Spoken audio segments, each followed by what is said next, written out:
Tsaring! So, busog-busog ko na dyan. Ilalagay lang yung ganyan. Hindi ko alam kung mauubos siya. Or ganyan ang laman ng figa. Ayan, ganyan.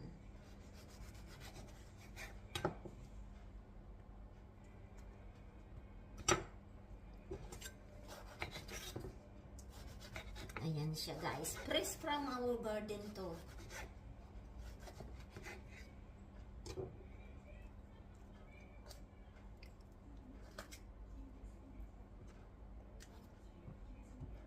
Itong may kagat ng bird, alisin natin.